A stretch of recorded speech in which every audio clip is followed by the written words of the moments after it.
Hi, welcome to Wetpixel Live. My name is Adam Hanlon. I'm the editor of Wetpixel, and we'd like to thank Lembe Resort for kindly sponsoring this episode. Please, if you're in the business of wanting to go muck diving in Lembe, they're the guys to see. And while we're on the subject, I'd like to introduce you to Alex Mustard. Hi, Alex. Hi, I'm not sure why muck brought me to mind, but yeah. Obviously Alex is our regular contributor, and this week the results of the Ocean Art contest were announced. Obviously one of the major competitions, and we thought we'd like to discuss the results. So Alex, with the usual story, what do you think of the results of Ocean Art 2020? Well, I think it's great that we have this chance to chat about things, and I know people really enjoy the fact that we take an honest look. Always preface these conversations by saying the pictures we're going to discuss have all won competitions. They're all very, very good underwater photographs. Yep. But there's no point us two sitting here just going, oh, great, right, next episode. So it's nice to pore over them and discuss them. Obviously, competition winners, it's about the judges choosing what they think is best in front of them. And if there's nothing better in front of them, then that's the winner. So even if you don't rate a particular shot. That said, I always enjoy seeing the results from Ocean Art. I think it's one of the leading underwater photography competitions. Yeah. And I think it's got a nice style in that it puts art right up there as a real focus and a goal for underwater photography. And I think that helps justify its place in a crowded marketplace. So it's always really nice to see the results. So I think I've got their website in front of me actually, but I think we're just going to mainly focus on the category winners because there's about 100 pictures here and we haven't got time to talk about all of them. Yep. The first one that comes up is the best in show, which is an octopus stuck on a dome port with the family watching on. The family, I guess, of the photographer, not the octopus, watching on. It's graphically very eye-catching. I love how the circular suckers work very well with the circular fisheye. I'm not the biggest fan of circular fisheyes, but I love all the circles in this picture and the cross-like composition of the octopus. Yep. Octopuses do reach out and investigate cameras naturally. They can also be put into that position unnaturally. And I think one of the things when I'm judging a competition I look for is I don't want to choose winners that maybe encourage people to emulate a shot which may have been caught naturally. But the emulation is people, oh, that's the way to win a competition. Yeah. I might want to do that. And I think that's my only reservation with this. It's a very eye-catching image. I love the family involvement in it. And I love the composition and how all those circles work together. Yeah. But I think for me, I would have been concerned about this being your flag bearer for a competition because of, the fact that, there's clearly interaction going on here. And it's hard to know from the photo whether it's benign and on the octopus's terms, or unbenign and on the photographer's terms. That's not to criticise a photographer who may have had a completely natural experience here. It's a very well set up shot, as you say. You've got this very interesting action going on in the foreground. You've obviously got the background with the family looking on. Obviously, shot in a very shallow place. So it's quite a cleverly set up image. And I think again. There's always this slight question mark over images like this about how they've been shot, and I'm sure the photographer in this case was completely fine. But as you say, Alex, to capture it again, the chances of getting those things together in that combination in the future are unlikely, to say the least. Anyway, I don't think we can discuss. I think we're just going to tie ourselves in knots like the octopus looks. I think I'm a little bit. Again, being just extracting it technically, and again to underline what you said, Alex. It's a competition winner, so it's a very fine image. We shouldn't. But I think the lighting for me is a little bit harsh as well. I think some of the lighting in the background's a little bit harsh, and it's picked out some of the backscatter. So assuming I was to go and shoot the shot again, which obviously is very unlikely, I think I'd have turned my strobes down a little bit. But that's being really nickety pickety. Technically kind of minded, but anyway, there you go. That's just my to say it's a competition winner. It's a fine image, and we should. So the next one you've got up on the Wetpixel homepage, which is what I'm looking at while going through these. I'm sure we'll have them on the video. Was second place in wide angle, which is a a flawless blue shark portrait. Yep. Nothing, I think what makes it is particularly that gesture of the mouth open.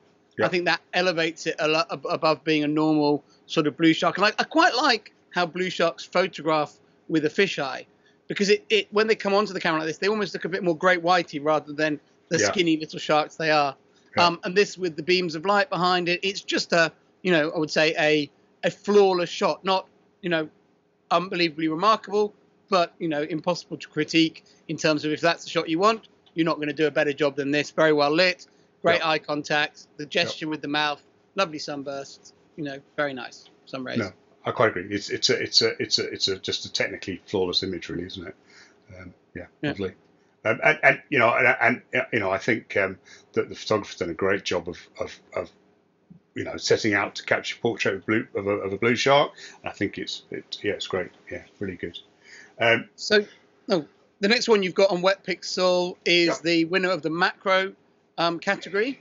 Yep. Which is a Ponto pygmy seahorse, which is an uncooperative subject at the best of times. They are photographed with backlighting, and I think the backlighting both suits the subject, and also to achieve this on a renownedly difficult subject, I think is a real sort of photographic tour de force.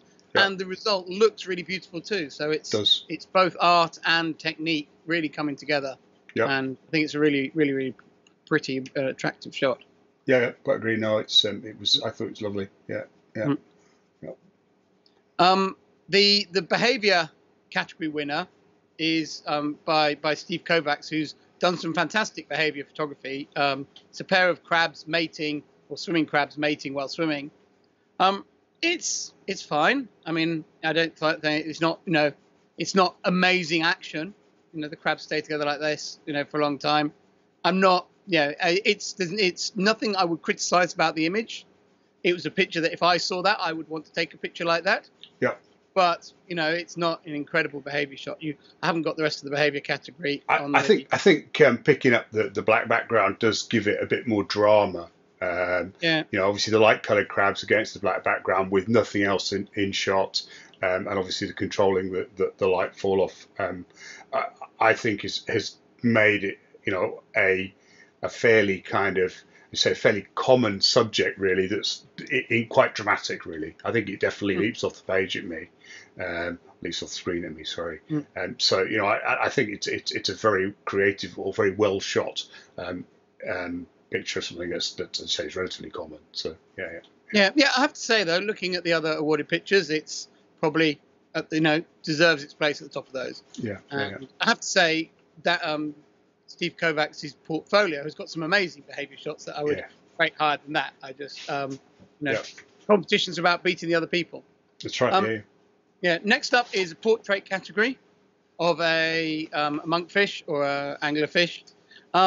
It's a nice portrait. This for me is not. I think it's one of the weaker category winners. Probably did well because with a North American competition, it always, one tip I often give to people who want to do well in competitions is enter subjects that the people who are judging it don't see very much or don't shoot very much. So a European anglerfish is a great choice of subject to enter. For North America, it's a benthic fish, and here it's photographed mid-water. You do sometimes see them swimming and get the chance to shoot them mid-water. And it's a perfectly nice portrait. It doesn't really come across to me as a really characterful portrait. It's just kind of a fish face on a black background. But they are a fantastic type of fish.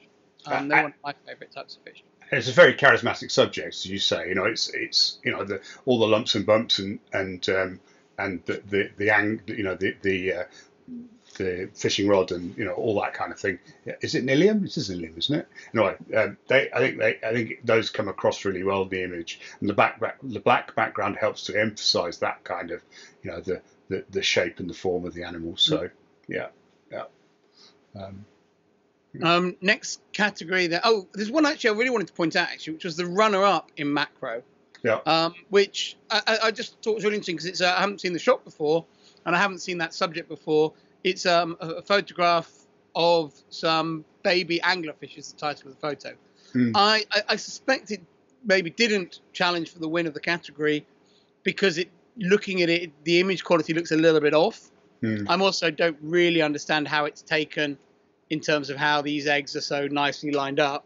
But that may be the way these eggs are in nature. They kind of look like they're on in a petri dish, really. This photo. Sure, they were underwater.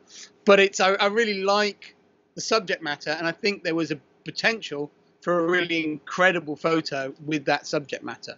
This photo, the character of the main fish is very nice. It's not quite there sharpness-wise, certainly as it looks on my screen. But I think that subject matter has got there's potential. But maybe it's a wafting egg mass in mid-water, and it's very hard to get it at all. And this is a real achievement to get it like that. But that was the one I wanted to highlight. Sorry. We've got down to cold water winner. A very, very beautiful scene for me. I love the kelp, the colour of the kelp. The sun rays are lovely. The composition, I find it, I want to see more than is in this picture. You know, it's the right-hand part of the picture where there's the fish are kind of just blend into the kelp. I find that quite frustrating. And I think the darkness on that side would actually be balanced better if you could see some brighter blue on the other side again.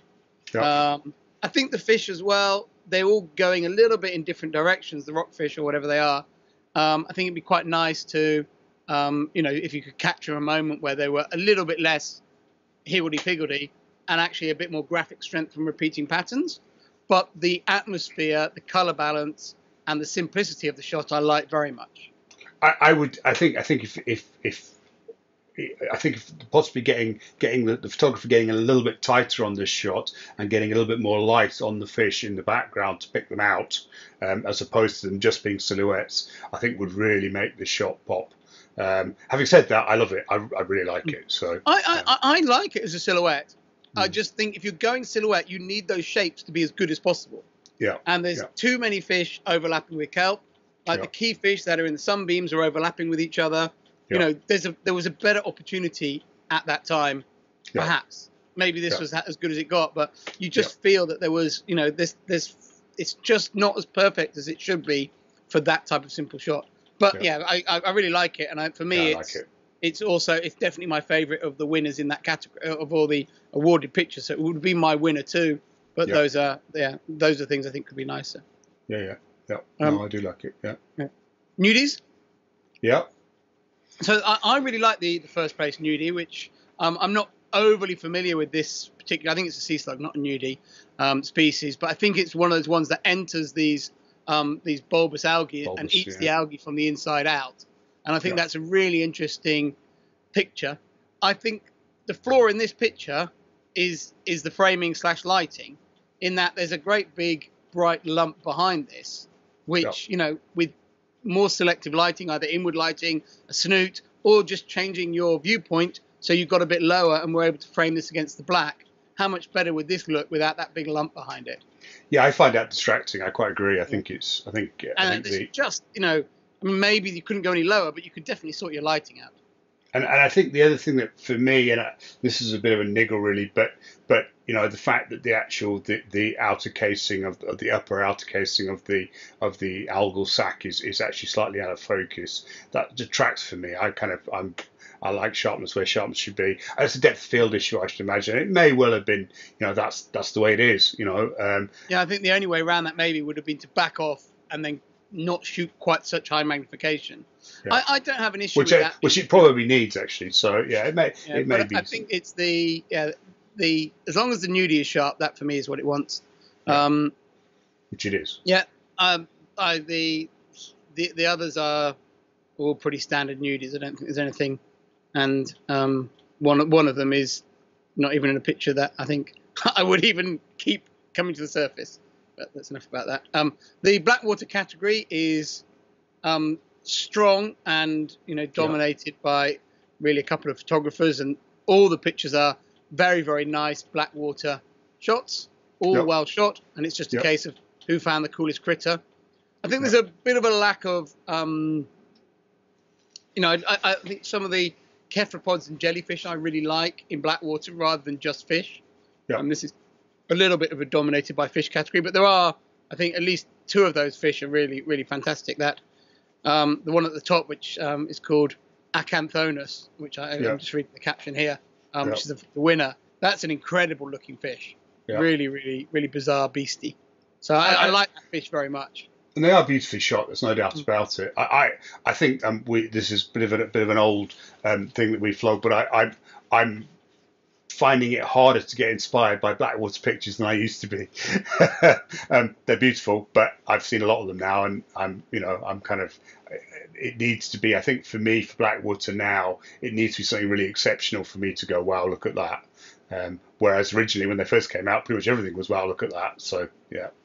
I mean, they're all the pictures there are shot with the same technique. It's just who got the best thing in front of their camera in focus.